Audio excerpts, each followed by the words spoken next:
Hello, and welcome to the WordPlay Podcast. We're Leon and Zoe, and we run the radio drama making workshop alongside many more fun audio projects. This podcast is the place where you can hear what we've been up to and who's been in front of our microphones. Hi everybody, and welcome along to the June edition of the WordPlay Podcast. This month it's hosted by me, comedian, author and performer Jo Burke. WordPlay is run by Zoe and Leon, and they organise audio, podcasts and radio projects for children. So join me over the next 20 minutes or so, and we can take a look back over June 2016, hearing where the WordPlay microphones have been, some top writing tips from me, and a very special interview from poet and broadcaster Ian McMillan. Over the last few weeks, the WordPlay podcasting studio has been visiting a lot of children in various locations, getting them working on their very own podcast creations. Podcasts are hugely popular, but we think that there could be a few more young voices hosting their own shows, so WordPlay are making it their mission to get you and your friends behind the microphone. At the Podcast Club, 2 or 3 friends are challenged to come up with a great idea for their first podcast. This could literally be anything, so long as you think it's interesting and, more importantly, that it'll be of interest for others to listen to. Participants then get to work scripting, recording jingles and securing podcast guests. Then, in session 2, it all comes together, with our podcasters hopping into the studio to present their episodes before editing the final podcast. Check out these clips of recent shows made at the club. First of all, it's the 10 Pence Challenge with Indigo and Lola, and Indigo's brother, Noah. A podcast where we hear all about the news from the perspective of 2 12-year-old girls. The 10 Pence Challenge! We have a special guest on the show here, Noah, Indigo's brother. Hello. We're going to be interviewing Noah on the subject of migrants and immigrants. What's your overall opinion on how people treat immigrants? I don't think they treat them as well as they should do. Where do you think they're going, Noah? The lucky ones are going in little flats. And last of all, what do you know about the people who are driving them out of their country? The meanies. How cute is Noah? Now here's a clip of the amazing HIM podcast. HIM stands for the names of our hosts, Hamish, Iris and Marcy. For their podcast, they look back and review their favourite school trips. The Amazing HIM Podcast! Hello everyone, and welcome to the Amazing HIM Podcast.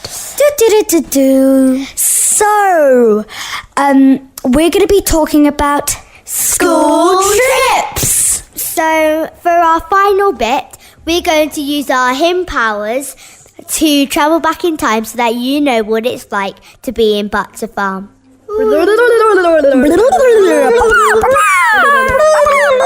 In 1873, we found a Stone Age portal to go to the Stone Age times. What was called Buxter Farm. And as we went in, There was buttons on the wall. I got really confused. dig. Oh, this is so achy, my arms. Oh, I can't do this any longer. How long is this gonna take? I found my grandma's teeth because she lost them. Oh, wow. I found a skull, a cow skull. Oh, my God, I don't like this. There's a spider. Iris, get that spider off. And it's killing me. I like spiders. Wow, I love their school trips. Amazing. By the way, I'm terrified of spiders too, so not amazing for me also. To hear those podcasts in full, just head over to the WordPlay website, www.wordplayeducation.co.uk. And if that's got you excited about the possibility of hosting your own podcast, perhaps you'd like to be involved in the WordPlay Kids Takeover of Foyles podcast. To celebrate the Foyles Storybox Children's Literary Festival, Zoe and Leon are organising a children's takeover of the Bookshops podcast. 3 episodes will be released over July and August 2016, and they're on the search for young reporters and interviewers to get behind the microphone. If you'd like to get involved, send an email to workshops@wordplayeducation.co.uk. You are tuned into WordPlay Radio. You're listening to the WordPlay Podcast, and this month it's hosted by me, Jo Burke, actor, comedian and writer. In just a few minutes, I'll be giving you some top tips on writing and performing. And we've also got an interview with this man. My name's Ian McMillan. Listen out for me on the WordPlay Podcast, because what we do is we get some words and then we play with them. You must never eat chocolate, cheese, crisps or peanuts. Criminal. Chocolate crisps and peanuts are my favourite things in the world. But before we get to Ian, it's time we got into the kitchen. Whilst Wordplay run projects focusing on audio, they're also partial to watching the odd film and, of course, YouTube videos. Ever since the birth of the video sharing website, video bloggers or vloggers have been uploading videos showing the world their passions, interests and skills, all through the medium of the moving image. Wordplay met up with Iris of the cookery vlog Iris Cooks, and she told us all about her regular show where she gets in the kitchen with friends to cook a tasty dish. I am Iris. I like doing cookery videos and I live in London and I am 7 years old. Well, I made many videos and you can see me cooking with other people that I know and they like cooking too. Well, I'm not sure, but my mum, she asked me if you would like to help me cook.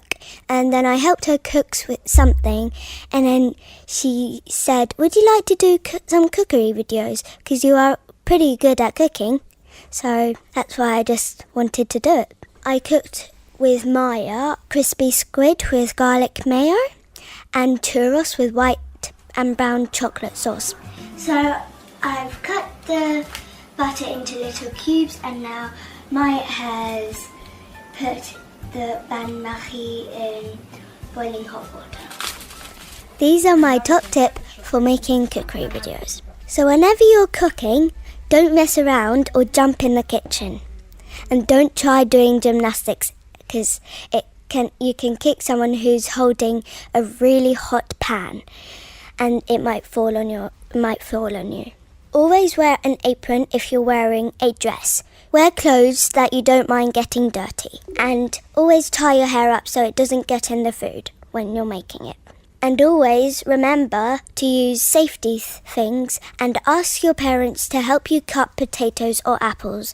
And be aware if you cut your fingers. That is so good. If you'd like to see my videos, go to YouTube Iris Cooks Food. Goodbye. See you for the next interview.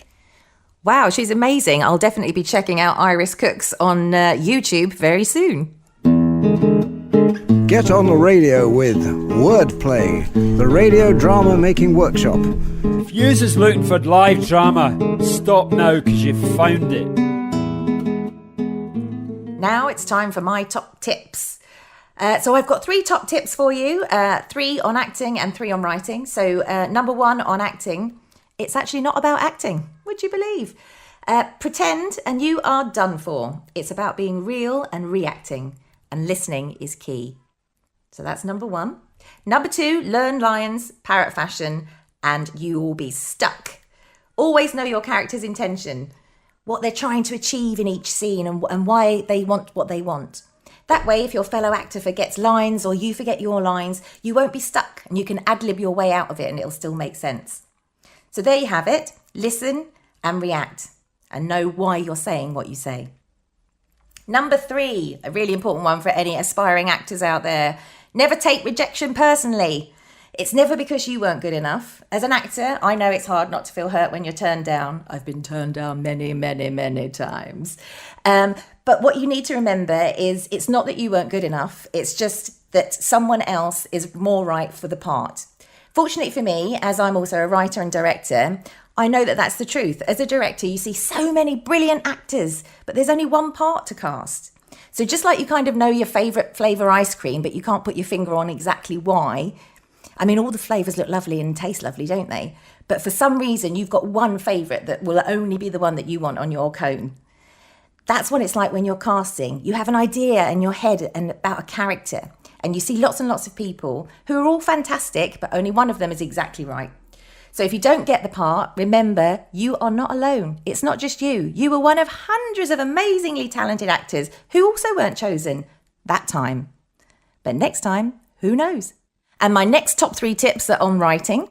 What you might not already know is that you're already doing it all the time. When you're bored, staring out of a window, daydreaming, when you're playing with friends and making up games. Tip number 2, you don't have to be sat in front of a blank screen or have a pen and a blank sheet of paper to be writing. We all have ideas and words and places and things flooding our minds all day. Use those odd things that pop into your head and write them down. It doesn't matter if it doesn't make sense right now. You can go back to it later and work on it until it does. And number 3, I do lots of writing while I'm walking my dog. Yep, having coffee, watching the world go by, on public transport, everywhere really. Ultimately, like acting, writing involves lots of listening and observing, picking out snippets of conversations that might mean very little to the person saying it, but you go, wow, that's such a wonderful phrase, or wow, what a fantastic accent, and then you use it later. And finally, my ultimate tip for everything is determination. There will be setbacks or what you feel are setbacks at the time. Often the reality hits much later that what you in fact thought was a setback is a blessing in disguise. Every setback makes you stronger and changes your direction or makes you stop and reevaluate so you can continue. Always remember, you can do and be anything you want. You just have to want it enough. It's got nothing to do with where you came from. Writing and acting is not just for the privileged. You all have a unique voice and must use it.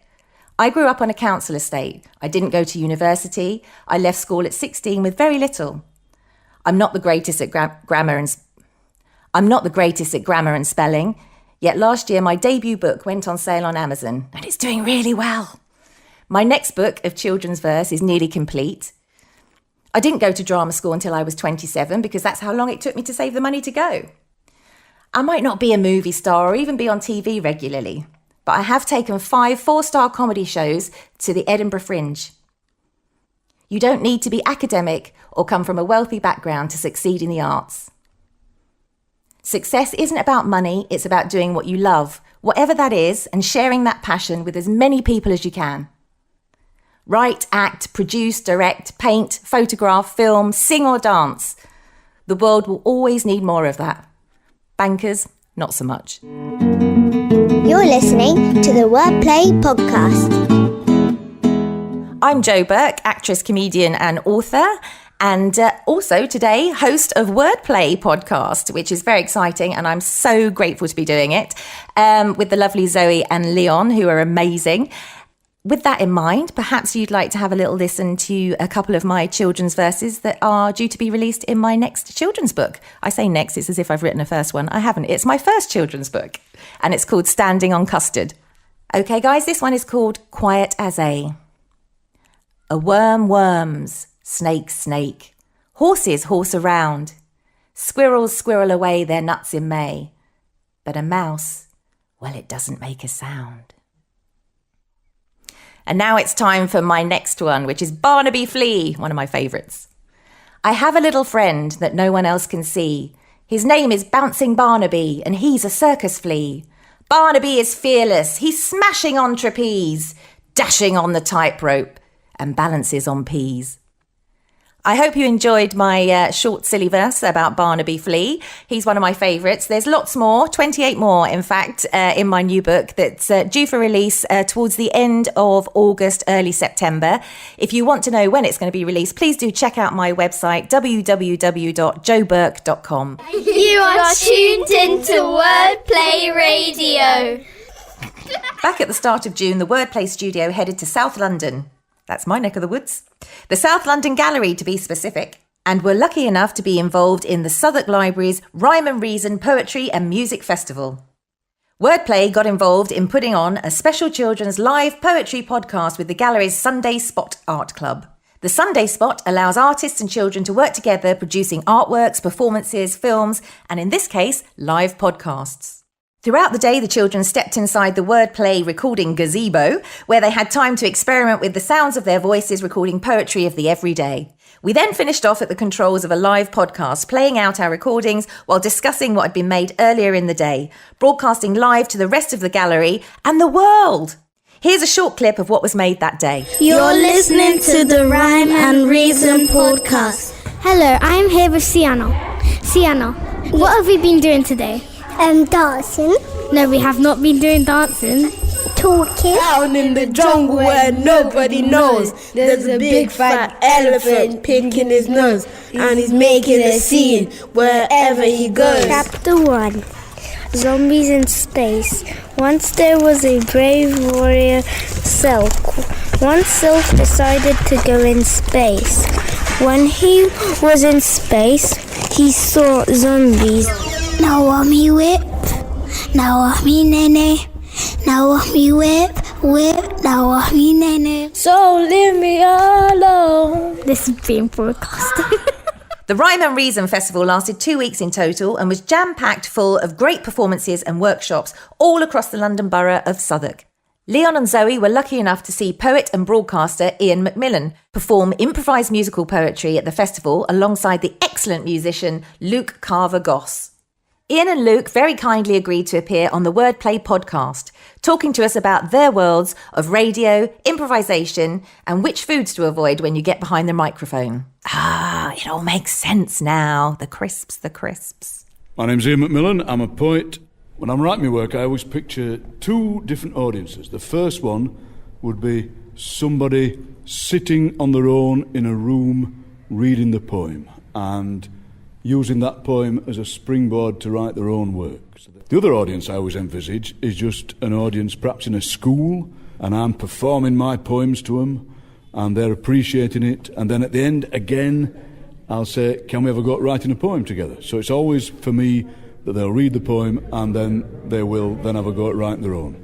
My name is Luke Carver-Goss. I'm a musician. We've always liked collaborating, haven't we, Luke? We've written all kinds of things together for years and years, either for grown-ups, but particularly for children. So if we go into a school together, the process will be that we'll walk in, we won't have a plan. We don't like plans, do we, Luke? No, we've ripped them all up. We don't like plans. In 2004, they all went out the window. We did. And so we get in and we'll go, oh, those blue curtains there, they could be the blue curtains of doom. So I'll write a thing that goes, the blue curtains of doom, the blue curtains of doom. I came in the room and saw the curtains of doom. Then Luke will begin to make a little tune, which will go something like, the blue curtains of doom, the blue curtains of doom. I came in here and saw the blue curtains of doom. But then something else will happen from that. So and the great thing is, that's about, for me, writing words that will work in the air, as it were, so not just on the page. It is about confidence, because a lot of people get nervous because they think, well, partly they think, I'm standing here, people can see me. But in the end, I always said to them, just thinking geological time. Tonight, when nobody wants to play, it's horrible. But in 100,000 years, who cares? You know, and in the end, it's about thinking, however badly it is, however strange it is, it's not that bad. Easy for me to say, easy for us to say, isn't it, Luke, because we've been doing this a long time. Yeah. But it's not that bad, is it? When things go badly, it's not that bad. And normally, they go well. Normally they go well, and that you kind of have, there's a learning process through throwing things out into the ether that is, you know, if something goes badly and then you learn something from that and then you do it differently next time. Yeah, you do. I mean, we're always learning as we go along what works and what doesn't work. My earliest experience of being a radio listener was my mother used to listen to Desert Island Discs on Radio 4, and the theme tune used to scare me to death. I used to cry when it came on. They used to have a seagull sound at the back of the tune. So go, da-diddle-a-dee, da-diddle-a-die, da-diddle-a-dee-dee. And I remember crying, and I'm saying, and my mother asking me, and I remember years later trying to articulate what it was, and it was just that idea of being stuck on a desert island. My castaway this week is the stand-up poet Ian McMillan. Scary. 30 years ago. So then I was on Desert Island Discs years later, and I told him that story. I thought, gosh, because that was one of my first memories, first memory of radio. The reason I got away from it scaring me was one of my teachers at school sang it to me, sang me the words, and the words are very cheesy. A tropical moon, a something lagoon, and you are an island. So it's kind of ridiculous words, so you can't be scared of that. First time I was on the radio, I made the mistake of eating a bar of chocolate before I went on, which is an absolute disaster because it clogs your throat up. You must never eat chocolate, cheese, crisps, or peanuts. You must also don't imagine that there's anybody listening. People say, imagine one person. People say, imagine 10,000. People say, imagine a football stadium full. I say, just don't think about it.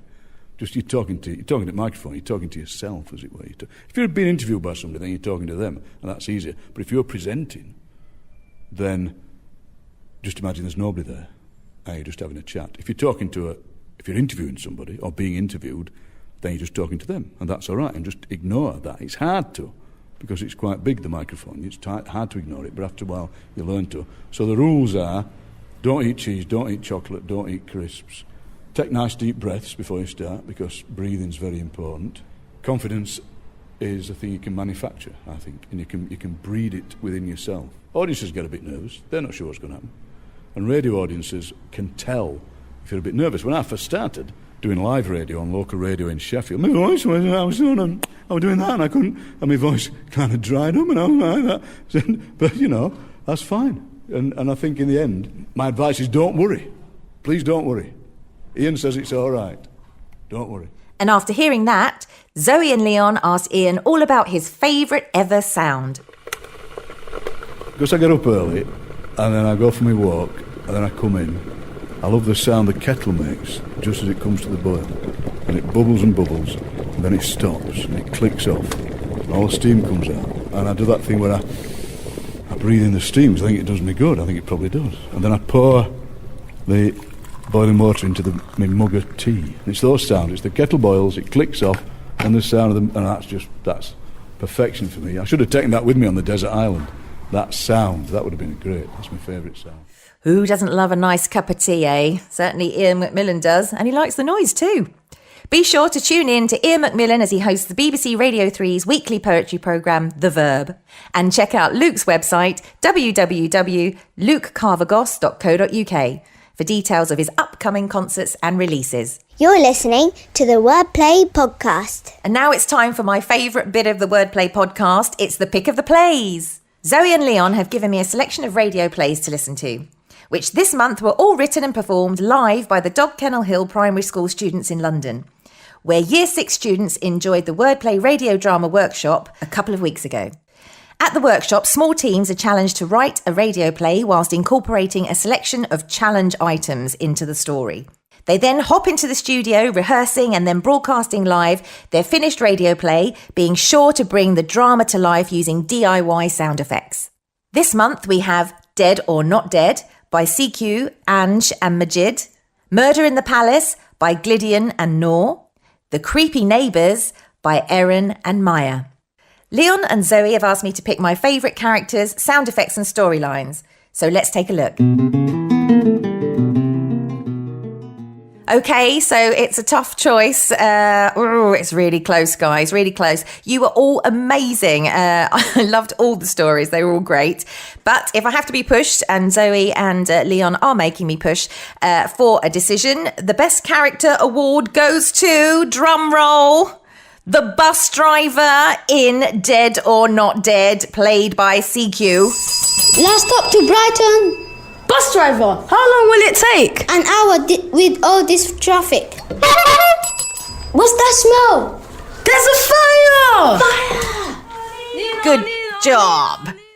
Best sound, I would have to say, is Noor's fantastically evil laugh in Murder in the Palace. The fame and fortune is all mine. Mwah, ha, ha, ha, ha, ha, ha. And my absolute favourite storyline was The Creepy Neighbours. Whoa. It was a rainy Friday afternoon, and Maddie and Lily were supposed to be doing their homework, but were taking selfies. OMG, I love my new selfie stick. Hey Maddie, what are your neighbours doing?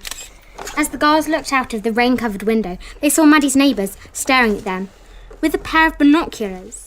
Stay listening to the end of the podcast to hear my pick of the plays in full. You are tuned into WordPlay Radio.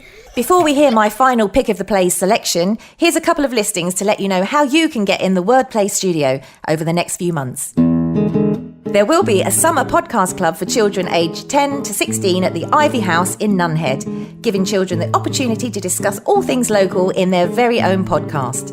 The course starts on the 26th of July and runs for 4 days across the summer holidays. For the rest of the month, the Wordplay Radio Drama Challenge is going on a small tour. The microphones will be appearing in Central London as part of the Foyles Storybox Children's Book Festival on Friday the 5th of August.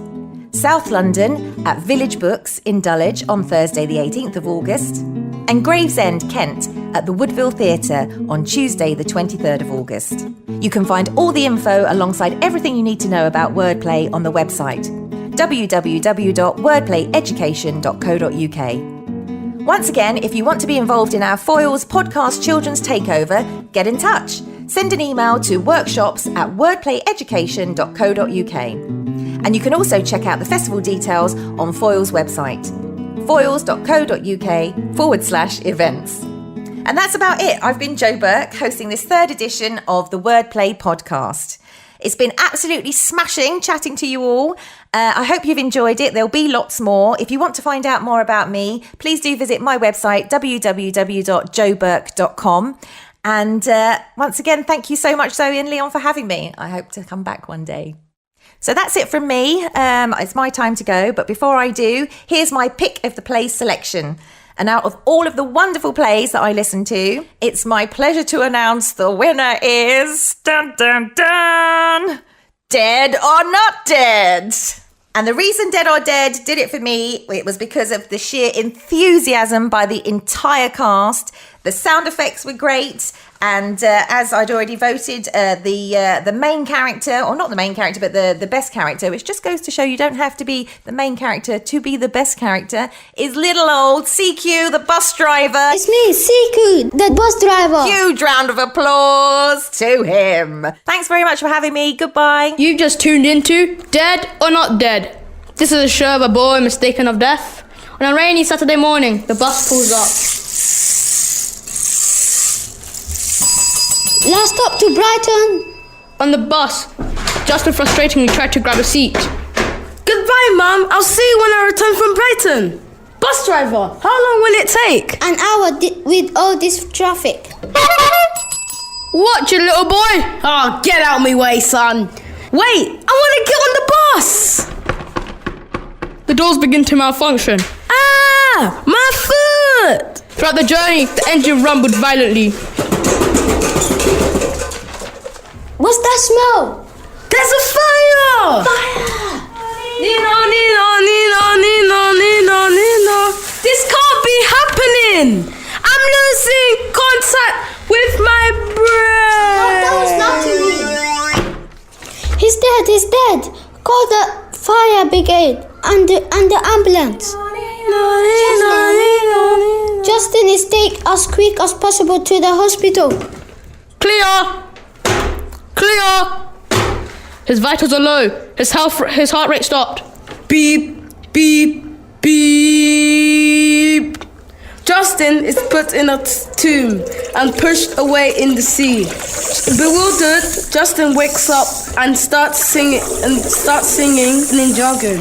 Go ninja, go ninja. In last of thee, bara bara before. You've just been listening to Dead or Not Dead. This is your one and only Majid, doctor and narrator. It's your favorite jam, Ange. It's me, Siku, the bus driver. You have been listening to the WordPlay Podcast. The place where you can hear what we've been up to and who's been in front of our microphones. WordPlay are Zoe and Leon, and the theme music is written and performed, not live, by Martin Byatt.